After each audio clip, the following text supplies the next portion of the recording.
बरसाना में गहवर स्थित मान मंदिर में ठाकुर श्री मान बिहारी लाल जी का पटोत्सव परंपरागत रूप से रमेश बाबा महाराज के सानिध्य में मनाया गया। इस अवसर पर नंदगांव बरसाना के गोस्वामी समाज ने बधाई गायन कर उत्सव की शोभा बढ़ाई।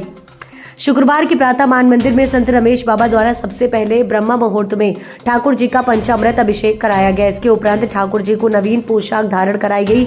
इसके बाद निर्माणाधीन मान मंदिर के प्रांगण में नंदगांव बरसाना के गोस्वामियों द्वारा बढ़ाई गायन गया। इस दौरान श्री वृषभान के हो आंगन भीर कुंवर कृपा की दृष्टि भई मानगढ़ ऊपर मंदिर मान बिहारी को आदि पद गाकर वातावरण को आनंदमय बना दिया। बधाई गायन सुनकर उपस्थित श्रद्धालु भाव विभोर हो उठे। बधाई गायन से पूर्व मन मंदिर के कार्यकारी अध्यक्ष राधाकांत शास्त्री सहित कई लोगों का स्वागत किया।